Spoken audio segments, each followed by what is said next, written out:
नेपाली साहित्य आकाशका चम्किला तारा हुन् महाकवि लक्ष्मीप्रसाद देवकोटा।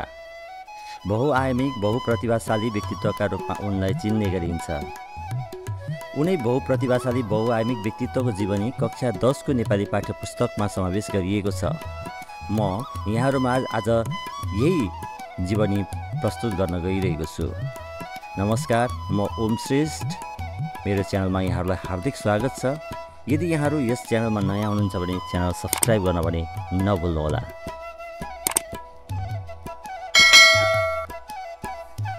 विराट प्रतिभाशाली र महान कवि लक्ष्मीप्रसाद देवकोटा नेपाली साहित्यका अतुलनीय योगदान दिने चिरस्मरणीय स्रष्टा हुन्।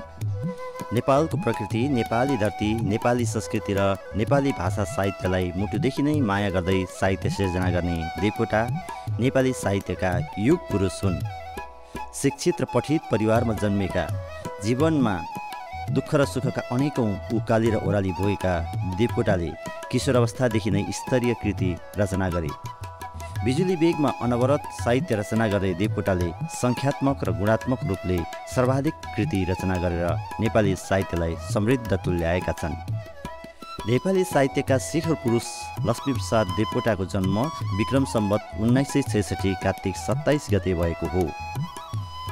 त्यस दिन लक्ष्मी पूजाको दिन परेकाले घर घरमा दीपावलीको उमङ्ग छाएको थियो। हरेक घरमा धन सम्पत्तिकी अधिष्ठात्री महालक्ष्मीको भव्य पूजा आराधना भइरहेको हर्षद अवसर थियो। दिल्ली बजार धोबीधराको तिलमाधव देवकोटा कहाँ सबैका घरमा चाहिँ दीपावलीको उज्यालो मुस्कुराइरहेको थियो। त्यही घरभित्र तिलमाधवकी धर्मपत्नी अमर राज्य लक्ष्मी देवीको कोखबाट सन्तानको जन्म भएको थियो। नवजात शिशुको जन्म नक्षत्र अनुसारको नाम तीर्थमाधव भए तापनि महालक्ष्मीको पूजाका दिन लक्ष्मीको प्रसाद स्वरूप प्राप्त भएको सुपुत्र ठानेर त्यस शिशुको नाम लक्ष्मीप्रसाद राखियो। लक्ष्मी पूजाका दिन जन्मेका देवकोटाको नाम लक्ष्मीप्रसाद राखिए पनि पछि उनी सरस्वतीका वरद पुत्र बने। शिक्षित परिवारमा जन्मेका र बाल्यकाल निकै स्नेहमय वातावरणमा बिताएका देवकोटा आमा, बुवा, दाजु र दिदी सबैका मुटुका धुकधुकी थिए। देवकोटा स्वयंले आफ्नो बाल्यकालको स्मरण गर्दै कवि हुने धुनमा भन्ने निबन्धमा आफू शान्त, सुशील, आज्ञाकारी र सन्तोषी स्वभावको रहेको कुरा व्यक्त गरेका छन्। पठित र शिक्षित परिवार भएकाले उनले घरबाटै पठन पाठनको राम्रो वातावरण पाए। संस्कृतका विद्वान एवं कवि बुवा तिलमाधव देवकोटासँग उनले घरमै संस्कृतको अध्ययन गरे। बुवाले कागज वा स्लेटमा लेखेर दिएका मन्त्र र श्लोकलाई एकपटक पढेपछि नहेरिकन दोहोऱ्याएर मुखाग्र सुनाउँथे। उनको यस्तो स्मरण शक्तिका प्रशंसक बुवा तिलमाधव उनलाई सरस्वतीका अवतार मान्थे। उनका बुवाको इच्छा उनलाई पण्डित बनाउने थियो, तर आफ्ना दाजु र आमाको प्रेरणाबाट उनमा अङ्ग्रेजी पढ्ने रहर पलायो अनि 11 वर्षको उमेरमा विक्रम सम्वत 1970 दरबार हाई स्कुलमा पञ्चम श्रेणी अर्थात् अहिलेको 6औं कक्षामा भर्ना भए। त्यही अङ्ग्रेजी भाषाप्रतिको चासो र व्यङ्ग्य समेटेपछि उनले हाई अङ्ग्रेजी निबन्ध लेखेका थिए। युवा अवस्थामा देवकोटा बाल्यकालका झैँ दयालु, उदार र अति शिष्ट व्यक्तिका रूपमा चिनिन्थे। दिनदुखी मानिसहरूलाई भेट्यो भने सर्वस्व दिन समेत पछि नपर्ने उनको हृदय अत्यन्तै कोमल थियो। मानिसले मानिसलाई दुःख दिएको देख्दा वा मानिसले दुःख पाएको देख्दा उनको हृदय छिया हुन्थ्यो। जातपातका दृष्टिले होस् वा धनी गरिबका दृष्टिले होस्, कसैलाई हेप्नुहुन्न भन्ने देवकोटा मानिसको सेवा नै ईश्वरको सच्चा सेवा र पावन पूजा हो भन्ने ठान्थे।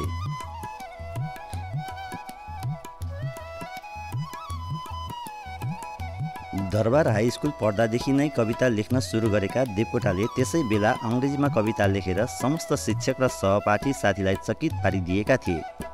उनका कतिपय साथी देवकोटालाई आफ्ना दाजुलाई कविता लेख्न लगाएर आफैले लेखे जसरी सुनाउने भनेर आरोप लगाउँथे। उनले साथीहरूकै सामुन्ने धडाधड कविता लेख्दै र सुनाउँदै आरोप लगाउनेलाई नाजवाफ पारिदिन्थे। हुन पनि हो, कसैले आलोचना गर्यो भने त्यसको जवाफ कुराले होइन कामले दिन सक्नुपर्छ। साथीहरूकै अगाडि 15 मिनटमा दरबार स्कुल शीर्षकको कविता रचना गरी सुनाएपछि त साथीहरू उनकै समर्थक पो बन्न पुगे। तिनी साथीहरूको अनुरोधमा शिक्षकले पनि त्यो कविता हेरे। कविता पढेर दङ्ग पर्दै शिक्षकले देवकोटालाई अङ्ग्रेजीमा बर्ड एन्ड पोइट अर्थात् कोपिला कवि भनी टिप्पणी गरे। त्यसो त देवकोटाले 10 वर्षको उमेरमा नै कविता यात्राको थालनी गरेका कुरा समालोचकले स्वीकारेका छन्। उनले नेपाली भाषामा रचना गरेको पहिलो 2 हरफे कविता यस प्रकार छ। घनघोर दुःख सागर संसार जान भाइ, नगरे घमण्ड कहिले मर्नु छ हामीलाई। घनघोर दुःख सागर संसार जान भाइ, नगरे घमण्ड कहिले मर्नु छ हामीलाई। देवकोटाले किशोर र पूर्व युवा भएको एउटै ढुङ्गामा पारिवारिक जीवन, कलेज जीवन, अनुशिक्षण र साहित्यिक यात्रालाई निरन्तर खियाइरहे। विक्रम सम्वत 1981 मा 15 वर्षको उमेरमा काठमाडौँको चालिसे परिवारकी मनदेवी चालिसेसँग यिनको विवाह भयो। विक्रम सम्वत 1982 मा 16 वर्षको उमेरमा उनले म्याट्रिकुलेसन परीक्षा उत्तीर्ण गरे। जाँच दिएपछि फुर्सदका समयमा अङ्ग्रेजी स्वतन्त्रतावादी कवि वर्ड्सवर्थ र शेलीका कविता रुचिपूर्वक पढ्न थाले। विक्रम सम्वत 1983 मा उनी त्यति बेलाको त्रिचन्द्र आइएससीमा भर्ना भए। पढ्दै पनि गर्नुपर्छ, कमाउँदै पनि गर्नुपर्छ भन्ने घर परिवारको आग्रह अनुरूप उनले अनुशिक्षण सुरु गरे। यही पेसाका कारण उनी कक्षामा नियमित उपस्थित हुन पाएनन्। यसबेला उनलाई कलेज जीवन र विज्ञान शिक्षाले भन्दा शेली, वाइडन र म्याथ्यू आर्नोल्डका कविताले तान्यो। विक्रम सम्वत 1985 मा उनले आइएससी परीक्षा उत्तीर्ण गरेपछि उनी त्यसभन्दा माथिल्लो कक्षामा विज्ञान नपढी अङ्ग्रेजी, अर्थशास्त्र र गणित विषय लिएर त्रिचन्द्र कलेजमै मानविकी तर्फको स्नातक तहमा भर्ना भए। उनले विक्रम सम्वत 1987 मा बिए उत्तीर्ण गरे। त्यस बेलासम्म 12 घण्टे अनुशिक्षणसँग जुधेर भए पनि केही गीत र कविता रचना गरिसकेका थिए। देवकोटाले जीवनमा पारिवारिक बियोका असह्य पीडा खप्नु पर्यो। उनी 25 वर्षको हुँदा विक्रम सम्वत 1991 असार 24 गते उनले आमा अमर राजवीर लक्ष्मी देवीलाई गुमाउनु पर्यो। त्यसको 1 वर्षपछि विक्रम सम्वत 1992 जेठ 25 गते बुवा तिलमाधव देवकोटाको पनि देहावसान भयो। विक्रम सम्वत 1992 मै जन्मेकी लक्ष्मीप्रसाद देवकोटाकी माइली छोरीको जन्मेको 2 महिनामै मृत्यु भयो।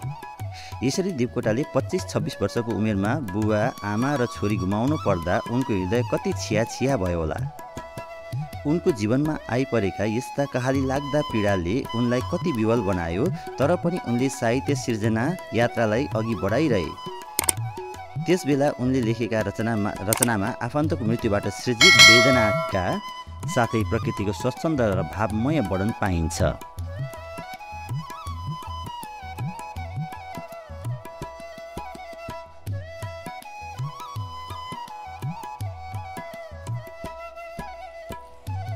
छागो छङछगाए झैँ बिजुली बेगमा कविता लेख्ने देवकोटा नेपाली भाषा साहित्यका स्वच्छन्दतावादी साहित्यकार हुन्। उनले विभिन्न साहित्यिक विधामा कलम चलाएका छन्। उनका शाकुन्तल, सुलोचना, महाराणा प्रताप, प्रमिथस आदि प्रसिद्ध महाकाव्य हुन्।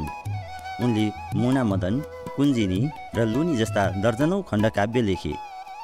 उनले यात्री, पागल र प्रभुजी मलाई भेडो बनाऊ जस्ता सयौं कविता लेखे। उनले कविता विधामा मात्र आफ्नो कलमलाई सीमित गरेनन्। उनले लेखेका साह्रै गहकिला निबन्ध लक्ष्मी निबन्ध सङ्ग्रह डाडिमको रुख नेरमा सङ्कलित छन्। उनको एउटा सावित्री सत्यवान भन्ने नाटक र चम्पा उपन्यास समेत प्रकाशित छ। वास्तवमा उनले लगातार 4 दशकसम्म विभिन्न विधाका दर्जनौं साहित्यिक कृति रचना गरी नेपाली साहित्यलाई समृद्ध तुल्याए। जति बेला ताते गर्दै नेपाली साहित्य क्रमशः किशोर वयतिर चढ्दै थियो, ठिक त्यति बेला नेपाली साहित्यले उनको कलमको जादुमय स्पर्श पायो। त्यसपछि नेपाली साहित्यले विश्व साहित्यकै हाराहारीको प्रौढताको शिखर छुन पायो। उनी कुरा गर्दा गर्दै कविता लेख्न सक्थे। अझ भनौँ उनी कवितामा कुराकानी गर्न सक्थे।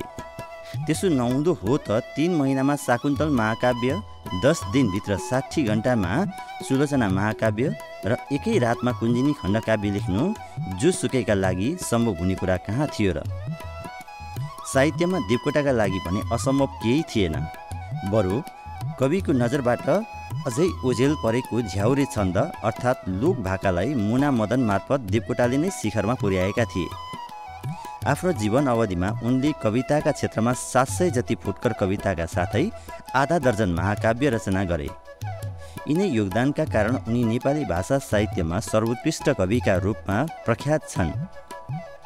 प्रशस्त र गहकिला कविता, खण्डकाव्य, महाकाव्य जस्ता रचनाले गर्दा उनी महाकविका रूपमा सम्मानित छन्। देवकोटाको जागिरे जीवनयात्रा पनि नदी झैँ एकनासले कहिल्यै बगेन। उनको जीवनमा कहिलेकाहीँ कहाली लाग्दा दुःखै दुःख निम्तिए। देवकोटा 34 वर्षको उमेरमै विक्रम सम्वत 2000 भदौ 11 गते नेपाली भाषानुवाद परिषदमा नेपाली पुस्तक लेखकका रूपमा जागिरे भए। यो जागिरे अवधि उनको लेखन यात्राको स्वर्णकाल रह्यो। यसै समयमा नै उनले उत्कृष्ट खालका महाकाव्य, खण्डकाव्यका साथै थुप्रै कविता, गीत, बाल कविता, कथा र निबन्ध रचना गरेका छन्। देवकोटाको महासागर जस्तो प्रतिभा राणाहरूको धिरङ्कुस्ताको साँगुरो सुरुङभित्र कसरी बग्न सक्थ्यो र? मुलुकमा जति बेला प्रजातन्त्र प्राप्तिका लागि क्रान्तिको आगो सल्कँदै थियो त्यति बेला उनले पनि विद्रोहको बाटो समाते। उनी विक्रम सम्वत 2004 मा प्रजातान्त्रिक आन्दोलनमा संलग्न भए। उनी घर परिवार कसैलाई थाहा नदिई बनारसतर्फ प्रवासिए। त्यहाँबाट निस्कने युगबाणी पत्रिका मार्फत निरङ्कुशता विरुद्ध युगले चाहेको विद्रोहको बाणी फुके। त्यहाँ उनी सिकिस्त बिरामी परे। शारीरिक अवस्था झन्झन बिग्रदा पनि बोल्न पनि नसक्ने अवस्थामा पुगे। अशक्त भई प्राणै जोगाउन मुस्किल परेपछि उनले विदेशमा बसेर मर्नुभन्दा आफ्नै देशमा बसेर सक्दो सेवा गर्ने विचार लिए र काठमाडौँ आए। उनी त्रिचन्द्र कलेजका प्राध्यापक पनि भए। उनी 2013 सालमा डाक्टर केआई सिंहको मन्त्रीमण्डलमा शिक्षा मन्त्री बने। यसरी उनले नेपालको उच्च पदस्थ शिक्षा मन्त्री जस्तो गहन जिम्मेवारी वहन गरेका थिए। उनी नेपाल एकाडेमीको प्रज्ञा र त्रिभुवन विश्वविद्यालयको कमिसन सदस्य पनि बने। पदको शिखरमा पुग्दा होस् वा पदमा नरहँदा होस् उनको साहित्यकार व्यक्तित्व कहिल्यै मुर्झाएन। जहिले सुकै फक्रिरह्यो, फुलिरह्यो। कविता, गीत, निबन्ध, नाटक, उपन्यास लगायत थुप्रै रचनाका फूल उनको सृजनाको बारीमा निरन्तर फुलिरहे।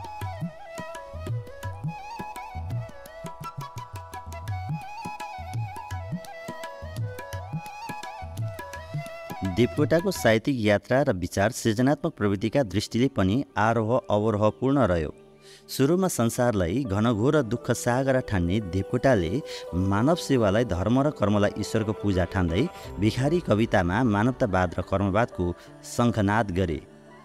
त्यस्तै जरुर साथी म पागल भन्ने पागल कविताका देवकोटा प्रभुजी मलाई भेड बनाऊ भन्ने कवितामा विद्रोही कविका रूपमा देखिन्छन्। खहरे झैँ गडगडाएर स्वच्छन्द बगीका शाकुन्तलका देवकोटा प्रेम, मानवता र उदारता प्रकट गर्ने मुना मदनका देवकोटाको भव्य र उदात्त रूप नेपाली साहित्यमा परिचित छ। कुनै बेला उनले उद्देश्य के लिनु उडी छुनु चन्द्र एक कविता लेख्दा धेरैले उनलाई तरङ्गी र लहडी भने, तर त्यो लहड नभई दूरदर्शिता थियो। जुन कुरा उनी दिवंगत हुनुभन्दा केही समय अघि रुसको रकेट चन्द्रलोक पुगेपछि प्रमाणित भयो। देवकोटाले जीवन भोगाइका क्रममा जे देखे, जे भोगे र जे अनुभूत गरे त्यसलाई आफ्ना कृतिमा उतारेको देखिन्छ। जीवन भोगाइका क्रममा देखे भोगेका यावत विषयवस्तुलाई विभिन्न सिर्जना मार्फत प्रस्तुत गर्नु नै उनको सिर्जना यात्रामा देखा परेको विविधता हो। देवकोटाले जे लेखे र जुन जुन जिम्मेवारी पाए प्राय ती सबैमा उनले राष्ट्रको हितमा काम गरेर आफ्नो अब्बलता प्रदर्शन गरे। देवकोटाले आफूले हात हालेका हरेक क्षेत्रमा एक असल व्यक्तित्वका रूपमा चिनिए। उनका चेला आज पनि उनी जस्तो शिक्षक र प्राध्यापकसँग तुलनीय व्यक्ति भेट्न नसकेको कुरा गर्छन्। शिक्षा मन्त्री हुँदा नेपाली भाषालाई पठन पाठनमा अनिवार्य विषयका रूपमा लागू गराउने कार्यमा उनीको विशेष पहल कदमी रह्यो। तत्कालीन नेपाल राजकीय प्रज्ञा प्रतिष्ठानको स्थापनामा सक्रिय संलग्न भएर संस्थागत रूपमा साहित्य र संस्कृतिको विकासको ढोका खोल्ने कार्यमा उनको योगदान चिरस्मरणीय रहेकै छ। त्रिभुवन विश्वविद्यालय कहाँ रहने भन्ने स्थान चयन पनि उनीबाटै भयो। उनी एक यस्ता मोती हुन् जसले जुन क्षेत्रलाई स्पर्श गरे त्यस क्षेत्रलाई झन्झन चम्काइदिए।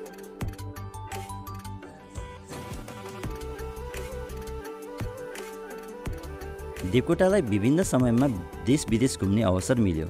उनले पाएको त्यो अवसर सिङ्गो नेपाल, नेपाली जनता र नेपाली साहित्यको गौरव वृद्धिको अवसर बन्यो। उनी जहाँ जहाँ पुग्थे त्यहाँ त्यहाँ ओजस्वी भाषणद्वारा सबैलाई मन्त्रमुग्ध पार्थे। आफ्नै रचना तत्काल अङ्ग्रेजीमा अनुवाद गरी सुनाएर सबैलाई मन्त्रमुग्ध पार्ने क्षमताको प्रयोग पनि उनी गर्थे। यसरी उनले विश्व समुदायमा नेपाली जाति र भाषाको शिर उच्च पारेका थिए।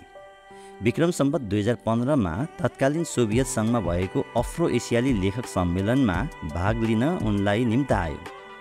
त्यस सम्मेलनमा उनले नेपाली भाषा साहित्यलाई विश्व सामु प्रभावकारी ढङ्गले चिनाए। भनिन्छ शारीरिक अस्वस्थताका कारण त्यस समारोहमा भाषण गर्नुअघि देवकोटालाई चिकित्सकको सल्लाहले रगत पनि चढाइएको थियो। उनले त्यहाँ भाषणको अन्त्यमा नेपाली साहित्य विश्व साहित्यसँगै हातेमालो गरेर अघि बढ्नेछ भन्ने कुरा सहभागीको हृदय हल्लाउने गरी सार्वत्रिक पाराले यसरी व्यक्त गरेका छन्।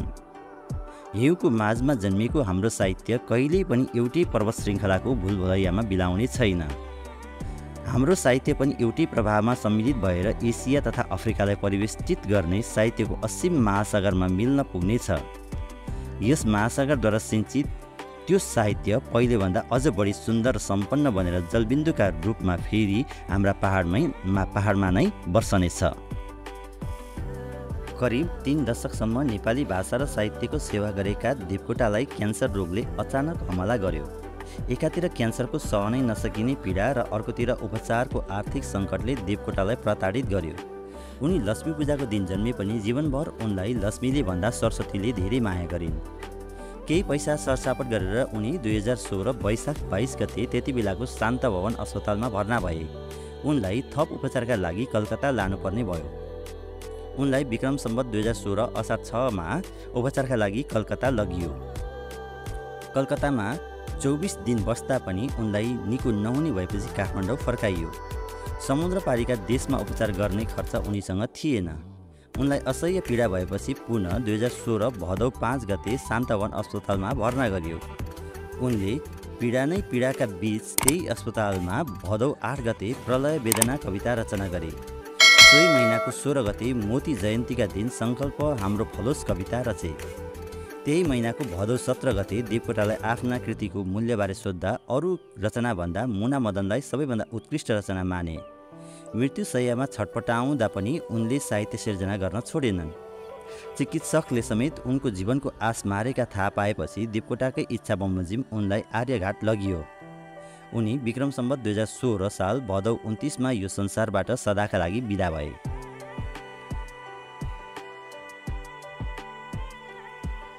देवकोटाको कवित्व प्रतिभा, कविताको गुणात्मक मूल्य र सङ्ख्यात्मक योगदान आज पनि अद्वितीय रहेको छ। नेपाली कविताको अहिलेसम्मको यात्रामा प्रतिभा, रचना, परिमाण र उत्कृष्ट गुणस्तरका दृष्टिले देवकोटा सर्वोच्च कवि मानिएका छन्। देवकोटाको देवावसानपछि विक्रम सम्वत 2023मा नेपाल प्रज्ञा प्रतिष्ठानले देवकोटालाई मरणोपरान्त त्रिभुवन पुरस्कार प्रदान गरी सम्मानित गर्यो। विक्रम सम्वत 2065मा त्रिमूर्ति निकेतनको संयोजनमा नेपाल सरकारले देवकोटा जन्म शताब्दी भव्य रूपमा आयोजना गर्यो। काठमाडौँ मैतीदेवी स्थित देवकोटाको निवासलाई नेपाल सरकारले देवकोटा सङ्ग्रहालय बनाएर विक्रम सम्वत 2079 असोज 14देखि कार्यान्वयनमा ल्याइसकेको छ। देवकोटाका कृति र उनको कृतित्व विषयमा दर्जनौं विद्यावारिधि अनुसन्धान भइरहेका छन्। महान कवि एवं विलक्षण प्रतिभाशाली देवकोटाले जनस्तरबाटै महाकविको पदवी पाए। उनको पार्थिव शरीर यस धरतीमा नरहे पनि उनी आफ्ना अमूल्य कृतिमा अनवरत बाँचेका छन् र अमर बनेका छन्। यस सामग्रीलाई अन्त्यसम्म सुनेर साथ दिनुभएकोमा यहाँहरूलाई धेरै धेरै धन्यवाद र आगामी दिनमा पनि यस्तै सामग्री सुन्न र हेर्न चाहनुहुन्छ भने यस च्यानललाई सब्स्क्राइब गर्न पनि नभुल्नुहोला। नमस्कार।